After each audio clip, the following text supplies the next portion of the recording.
go. We need order in the building, or I'll let everybody leave. I object to that. All right, if this 10-minute woman recess. said that to him, 10-minute recess. she needs to be excused. The mostly Republican school district board decided to ban CRT from all schools in Temecula. Music app Spotify is being accused of not living up to its promise of spending millions of dollars towards diversity, equity, and inclusion programs. Bloomberg.com reports only $10 of the $100 million placed into the company's Creator Equity Fund has been spent. The idea was put together following the Joe Rogan debacle, where users found the podcast host using the N-word on previous episodes. Complex.com reports an insider told Bloomberg that Spotify's priorities have shifted. More tech layoffs are expected as inflation continues to take a toll on the economy, and that's not good news for black professionals. But there is a company that helps place black workers with good-paying career jobs. Debbie Dyson is the new CEO of 110, a one-stop shop for black talent. I talked to Dyson about their skills approach movement. So, Debbie, how does it work? What we're going to do is identify talent that has the skills that we think can fit that job and provide programs. And upon completion, you have a certification that you then can share with the employer based off of a match that says these are the things that we need. Are we talking just tech jobs? You know, and jobs like, as you would imagine today, IT, cybersecurity, data analysts, even in the medical profession, like medical assistants, marketing analysts, so on and so forth. There are so many different types of jobs, and we have lots of programs and talent developers that can help this skills-first approach. You can learn more by visiting 110, spelled out with letters.org. By now, most of us have heard that the city of San Francisco is proposing to pay eligible black adults in the city reparations, but the large payout is not sitting well with the San Francisco NAACP. The organization said they would rather see investment opportunities and programs put in place. San Francisco Board of Supervisor member Amos C. Brown, who also is the chair of the California Reparations Task Force, echoed that sentiment, but later cleared up his comment. Task Force Chair Camila Moore explains. He said he's not against cash payments. He was saying actually $5 million may not be enough. He was just against the arbitrary number of $5 million. Hear more from Camila Moore this Sunday on The Black Perspective at 9 a.m. and 9 p.m. right here on the BIN. I'm Doug Davis along with Esther Dillard on your home for 24/7 News, the Black Information Network.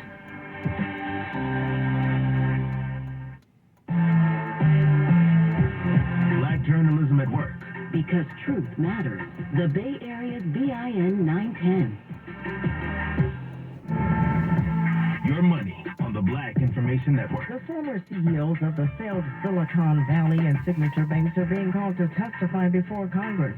The Senate Banking Committee said the former executives must answer for their bank's failures that sparked broader concerns over the financial system. However, the two executives said they won't attend the March 28th hearing, but lawmakers urged them to testify before the panel at a later date. The collapse of Silicon Valley Bank was the largest bank failure in the U.S. since the 2008 financial crisis. The Federal Reserve is hiking interest rates despite concerns over the banking system. Fed Chairman Jerome Powell said inflation remains too high and the labor market is very tight. The committee raised the target range for the federal funds rate by a quarter percentage point, bringing the target range to 4 3/4 to 5%. Powell says there's no need to worry about the banking system. The process of getting inflation back down to 2% has a long way to go and is likely to be bumpy. Powell's remarks come after the recent failure of California Silicon Valley and New York Signature Bank. Sunny News at 24 minutes past each hour. I'm Darnie Davis on your home for 24/7 News, the Black Information Network, and BINnews.com. When you need to know, This is where Black news comes first. the Bay Area's BIN 910. I'm Esther Dillard. And I'm Doug Davis on your home for 24/7 News, the Black Information Network. A disturbing story out of South Carolina. A father shot and killed his 2 children, a stepdaughter, and a U.S. Army active duty soldier at the home of his ex-wife. WIS News in Columbia reports Charles Slacks Jr. then turned the gun on himself. The station reports Slacks had gone to the home of his ex-wife, Aletha Holliday, and found one of her co-workers in the backyard. That's when police say Slacks shot Commander Sergeant Major Carlos Evans. He then went back inside the home and killed 3 children. Slack's ex-wife was the only survivor. U.S. Secretary Miguel Cardona is fired up about the latest governmental attempts to ban books and remove school curriculum about African American history. He told Esther Dillard on the BIN that parents don't want politicians dictating what their children can learn, think, and believe. Focus on the issues that parents really care about. How high are your students reading? Check your reading scores. Focus on that. Check your math scores. How many students are prepared to take calculus in high school? Talk about that. Talk about the mental health needs in your state. Cardona recently published an opinion column in the Tampa Bay Times. NBC's Vaughn Burgers, who died last Sunday night. Vaughn was the top digital editor here at the NBC Washington Bureau for more than a dozen years. But he also worked at Politico, CBS twice, and he was the editor of The Hotline, where he and I both got our start, 1 week apart, over 30 years ago. Vaughn was with me almost on every ride I've been on as a journalist. Vaughn was a mentor to a lot of younger journalists. He was a steady compass on any political story, and he had a wry, optimistic presence in every newsroom he was a part of. And he also never forgot where he came from. He loved his Colorado Buffaloes and his upbringing in Alaska. And he never judged anybody without knowing the whole story. He didn't like it when people judged him just based on one fact. Our thoughts are with Vaughn's wife, Lisa, and his kids, Victoria, Cameron, and Vaughn Henry, in this extraordinarily difficult time. That's all we have for today. Thanks for watching. We'll be back next week, because if it's Sunday, kids meet the parents.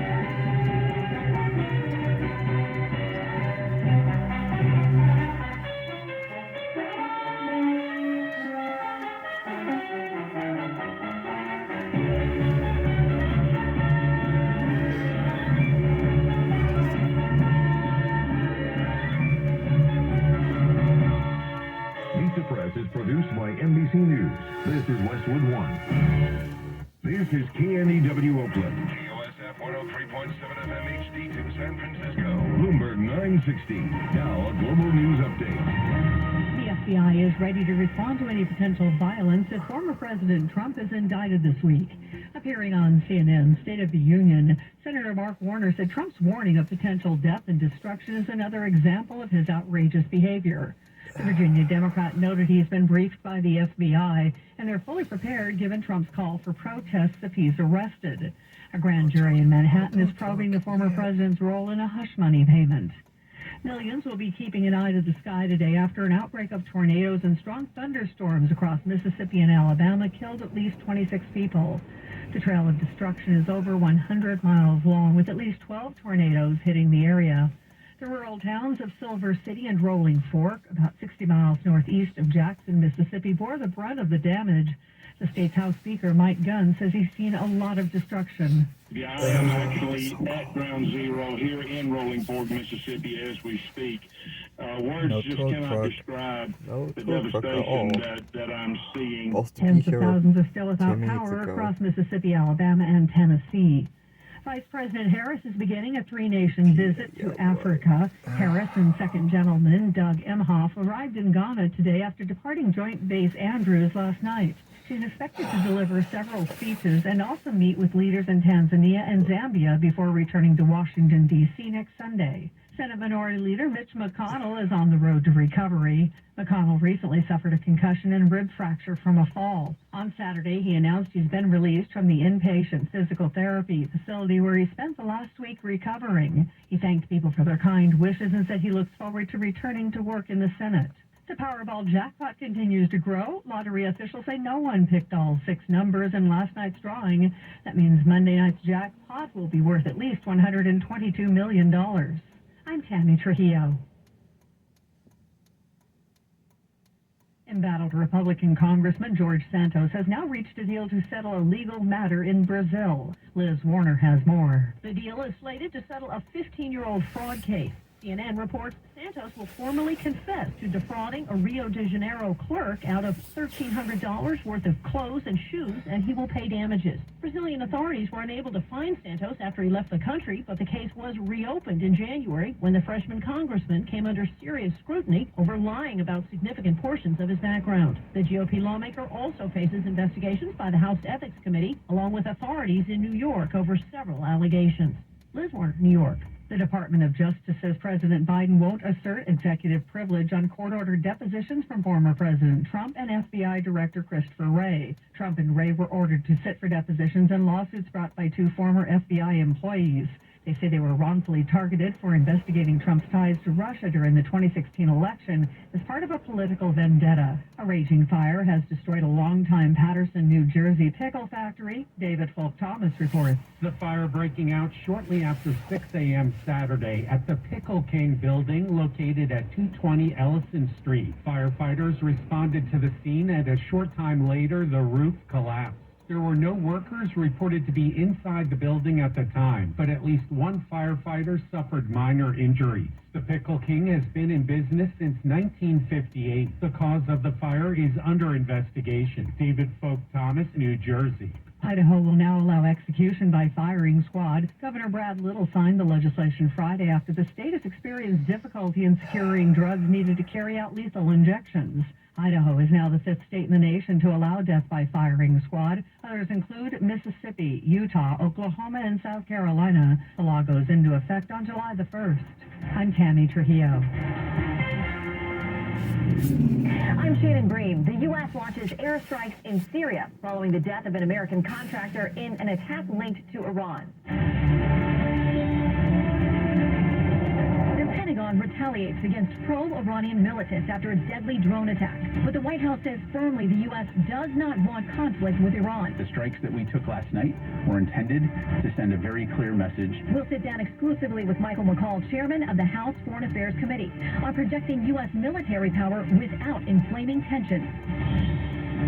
Then, former President Trump holds a 2024 rally in Waco, Texas, blasting news that he could be indicted as soon as this week. From the beginning, it's been one witch hunt and phony investigation after another. We will have a live report outside Trump Tower, and we'll do a deep dive on the potential charges, the impact on 2024, and on the big picture concerns about what this could mean for a nation already facing major political divisions. Then... So you're telling me what you're doing. I'm telling you the data shows that you are grossly failing at that effort. You damn well know that you cannot protect the data and security of this committee or the 150 million users of your app. The CEO of TikTok endures a blistering hearing as members of both parties demand to know what it's doing with Americans' private information. We'll ask our Sunday panel about safety, privacy, and national security concerns when it comes to one of the country's most popular apps. Plus, I sit down with 7-time Grammy-winning musician Toby Mac on his groundbreaking career and how he turned tragedy into a message of hope for his listeners. All right now on Fox News Sunday.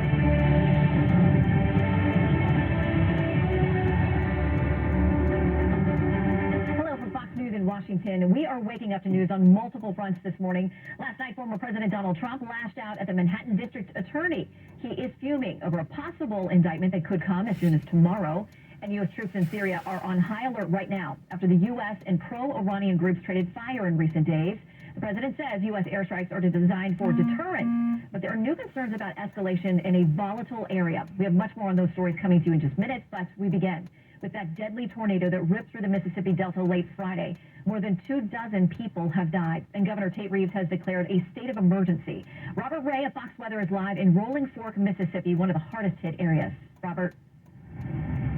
Shannon, good morning here from Rolling Fork in the Mississippi Delta, not far from the Mississippi River. Look at this destruction behind me. It is scenes like this all over this town.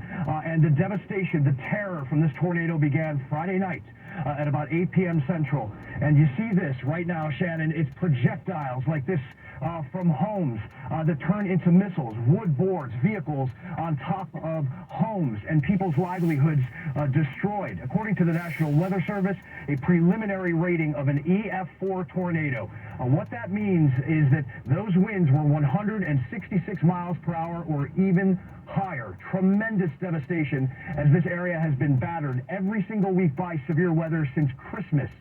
President Biden and other officials are sending in the groups throughout the week. The Federal Emergency Management is on the ground already. NGOs and other aid groups, including volunteers from surrounding states, are here trying to help people with provisions, water, and places for them to have shelter.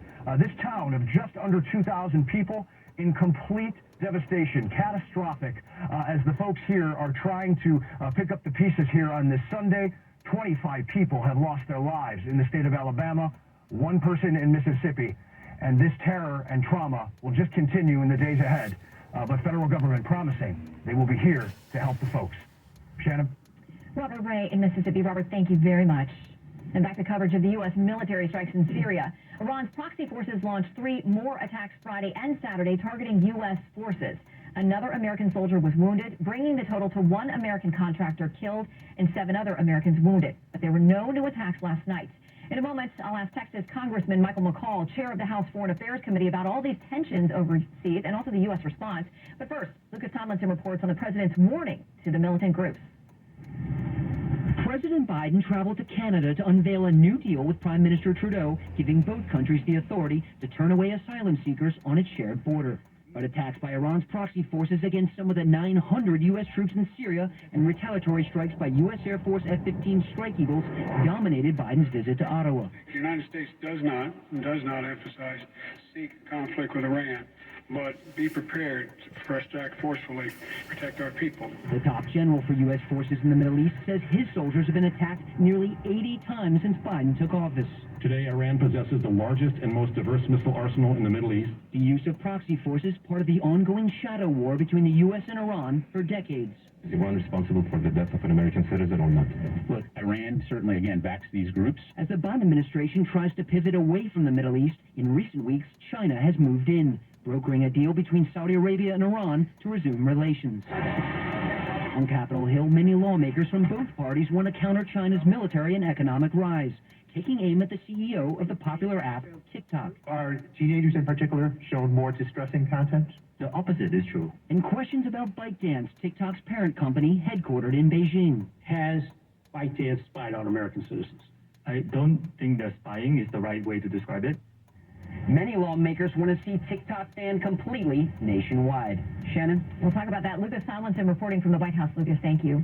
Joining us now, Texas Republican Congressman Michael McCall, the chairman of the House Foreign Affairs Committee. Welcome back to Fox News Sunday. Hi, Shannon. Thanks for having me. We already had a lot to talk about, but overnight we have another edition. We've got Vladimir Putin now saying that they're going to position nukes in Belarus.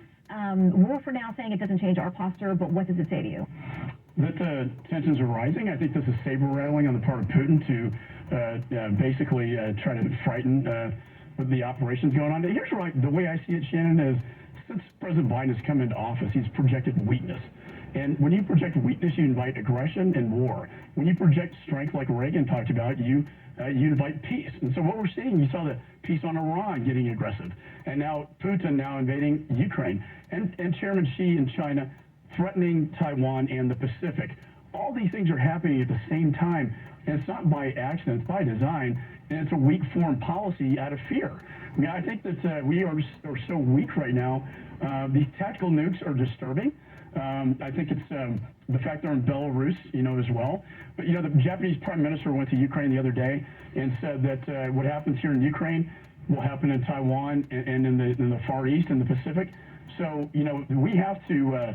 This is a very important confrontation right now. So let's talk about that. Let's talk about this in the context of Ukraine, Xi meeting with Putin, and all of the other things that are interconnected here. There are lawmakers out there now saying, including Josh Hawley, GOP senator, saying they've got questions. We're outspending relative to NATO and our European allies when it comes to what's happening there. And he warns that the Chinese fully understand that our resources are tied up in Ukraine. If that happens, we can't use them if there's an invasion of Taiwan. New York Times citing one study reporting this. If a large-scale war broke out with China within about a week, the United States would run out of so-called long-range anti-ship missiles. So last time you were here, you said you did think we could actually be in military conflict with China by 2025. So with that in mind, the resources, the military aid, what are your concerns on those two fronts? Our defense industrial base is not up to speed. Now, the weapons we're putting into Ukraine are old weapons, more land-based. The ones we send to Taiwan are going to be maritime based, and they're new weapons. I think the concern, though, is I signed off on foreign military sales to Taiwan 3 years ago that have yet to go into country, and I'm getting ready to travel over there.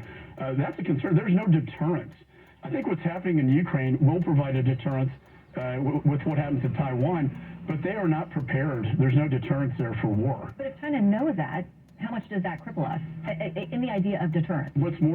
I think what's more disturbing to me is this alliance between Putin and Xi. And they just met again, saying the next 100 years are going to be the greatest years. And they're talking about putting in lethal weapons from China into Ukraine, into the fight, with Russia. This is an unholy alliance, and they're buying weapons from Iran and North Korea. They're all tied together in this thing. It's a geopolitical, it's a fight between tyranny, oppression versus democracy and freedom in the West. And you can't dissect the two. They're tied together. What happens in Ukraine directly affects Taiwan and the Pacific, and we need to